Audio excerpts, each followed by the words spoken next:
I do think there is this kind of slow boiling of the frog that occurs because leftists are so inept that you're like, okay, another one. Like, it's kind of like Wile E. Coyote. As long as he Hmm. misses the Roadrunner most of the time, it's a harmless cartoon. But the one time he Right. catches the Roadrunner, it's not so funny anymore, right? I think that's kind of the situation. It lulls people into this idea that, well, yes, the left is violent, but they're like toddlers, swinging at my Yeah. knee. It's not real violence. Well, I mean, I think that's why Charlie Kirk's assassination was so shocking to people, Yeah. because I mean, they took two swipes at Trump and didn't manage to kill him. And at least for me, the way that when Charlie Kirk was assassinated, I thought there's no way he's dead, because I mean they keep missing Trump, so there's no way they hit him. But and it does maybe lull people into a false sense of security. But I think the thing that I tried to be clear about in my videos is that these people are extremely violent in their thoughts. Just because they're incapable, or well, not incapable, just because they're incompetent doesn't mean they are inherently not capable of being capable. They can, and if there's enough of them, and because at this point, like I've said, the most recent data show that, well, this year, 2025 is the first year that leftist violence in the United States, at least as of the data collection set for at least the last 30 years, has surpassed right-wing violence. And significantly so. It's about 5 times higher this year. No, it's by 5. So I think it's like 1 to, it was 0 to 5. It might be 1 now. It's in the single digits of the ones that were categorized by that particular data set, the Strategic Institute study. But if it's that much higher than the right, and what I also found is that if you look at it over time, if there's a year where there's more right-wing violent attacks, terrorist attacks, the next year there'll be more left-wing violent attacks. And it happens cyclically and in response to one another. And it was that way, looking at it back since 1947 and since 1975. You have 1 year more right-wing violence, the next year is more left-wing violence, next year more right-wing violence, back and forth forever.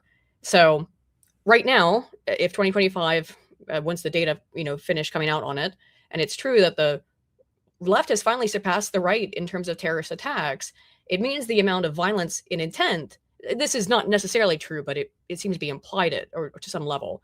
The violent intent that's going on in these communities has to be extremely high for them to Right. succeed at this many as they have. So these people are on edge, and they must be, for them to finally surpass the right. Well, and you're right that there's a certain level of inference here, but I think it's Hmm. it's an educated one. When you look again at the response to Charlie Kirk's death, I think as bad as Charlie Kirk's death was, for a lot of people, the response was the really chilling thing, because Yes, yes, rather than turn around and say collectively, we don't do this, this is evil, this has to stop, we all looked, and yeah, some leftists did the, well, you shouldn't do that, violence is always bad. But just below the surface of pretty much everybody yes, on the left was this, well, I wouldn't have killed him, but he had it coming. And this yeah, this is just what you deserve. And when you see that as kind of the unified opinion of yes, the left, not just the radicals, not just the extremists, but the average politician, the average news commentator, your neighbor, when yes, you see that, like that really tells you how, as you're saying, that whole left wing, even if these people are disjointed and incompetent and generally not as good at this, when there's that level of resentment built up on the entire left, as you say, that intensity is building and building and building, and that becomes increasingly terrifying. And it's interesting because this mirrors, I think, in more the political science realm, something that we've worked with and kind of neo-reactionary thought, which is this idea that ultimately the left is the kind of the party or the movement of kind of gradual wins, right? Like they yeah, have this kind of constant entropic thing working for them. They don't need to be organized. They don't need to be centralized.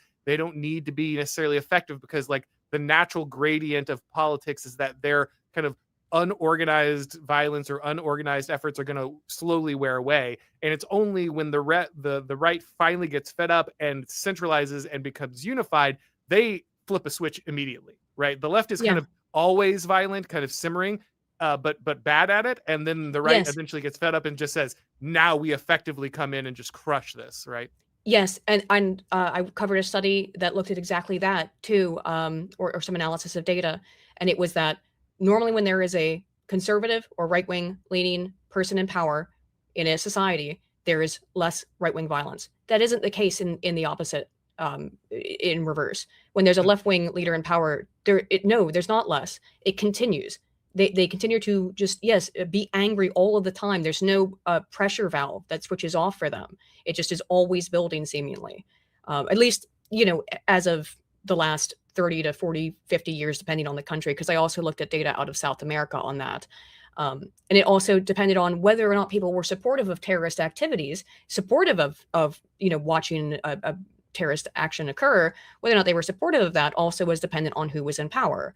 And if there was a left-wing group in power, then people were actually more supportive of left-wing violence. But when a right-wing group was in power, they weren't more supportive of right-wing terrorist violence. So it seems that being in power gives people who are broadly on the left a sense that, oh, now is our chance. We'll take all of it. We'll take more and more, get more violent. And the right instead goes, okay, we've got power now. Let's back off. Now, obviously, there's a certain level of speculation here, but again, I think it's well supported. Thinking about that topic, you spoke about that outgroup preference on the left. And one of the things about having an outgroup preference is you have basically declared war on your own in-group, right? That implicit in that is that you've rejected your own in-group for that outgroup, which means, in my mind, you feel constantly under siege, right? Because you are surrounded, by definition, by a group you do not align with, and you feel that you are willing to reach out to what would otherwise be a hostile group and kind of leverage them back against your own in-group. And so I feel like that is why, to some extent, leftists are more constantly angered, working towards violence. They find themselves in this just basically, war against all, because of the way that they view the world, the fact that they have eschewed their in-group for the out-group, as where right-wingers, once kind of their guys in power, they can relax. They're not at war with everyone around them, right? As where a left-winger comes to power, they're just like, and now the revolution can really begin, and let's get rid of that in-group. And that was exactly what I found in the research on it as well, is that, they're not identical in that way. The left pushes for more power. When they get a little bit, they push harder than ever. That's when they get actually sometimes the most violent.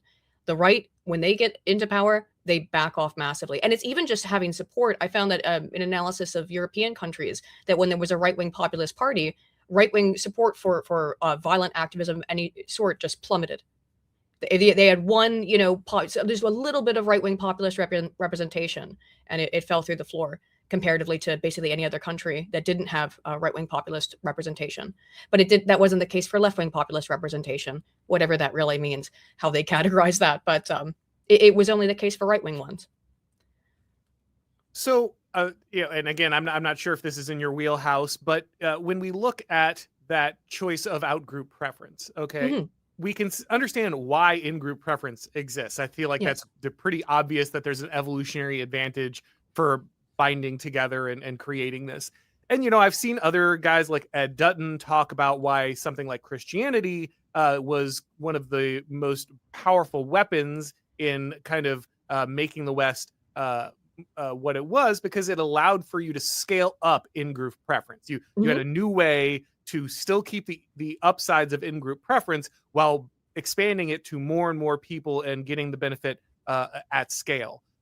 So what would be the advantage ultimately of out-group preference? Why would people choose that strategy for survival? Is it just the weak and the outcasts that are like, looking for something else? I don't feel like that's true of many liberals. They're often rich and these, these other aspects. I mean, they probably don't need, to bring in like some kind of foreign power to defend them against the in-group. So why choose that strategy? I'm not really sure why they do, because there isn't any strong evolutionary rationale to do that, except it might be perpetual in-group victimhood orientation, which is a scale that is very lacking in further analysis, or something related to that, which is that one thing that you find across the people who identify as left is that they all seem to also be victims, or very highly identify with victims.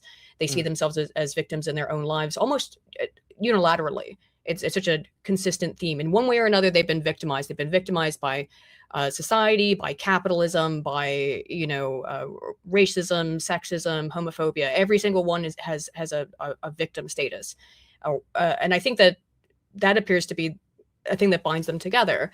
So I guess and in some of the very little research that's been done on perpetual in-group victimhood orientation, which has been done in Israel, because you certainly have two groups there that both think they are perpetual victims. One may have stronger claims to that than others, but than the other. But it does, regardless of what you make of it. I won't make it spicy by asking you which one, but yeah, go ahead. But whatever you make of that, clearly both sides think they are victims. Yes. And so you have a very interesting environment to study it in. And when people think that they're victims and they have a legitimate claim to being a victim, they think that they deserve to be given things. They think that they're owed all of this stuff. They have to be bowed down to. They have to be listened to because it's their right as victims. And they're owed that by other people. So if you have one thing that does appear to tie much of the left together is this perception of being victimized in some way. And so that might be it, is that I am owed these things, I'm due these things because of my victim status with people who you otherwise would have nothing in common with, but we're all victims together under capitalism or whatever, Right. Hey guys, if you've been watching this show for a while, then you know that around here we encourage something that conservatives usually don't do. Winning. If you like what I'm doing here and you want to keep it going, then head over to Blaze TV. They have the behind-the-scenes content, exclusives, and documentaries that you're just not going to see anywhere else. So go to blazetv.com/Auron and subscribe today. The promo code is AURON and you'll save $20 right now off the annual plan.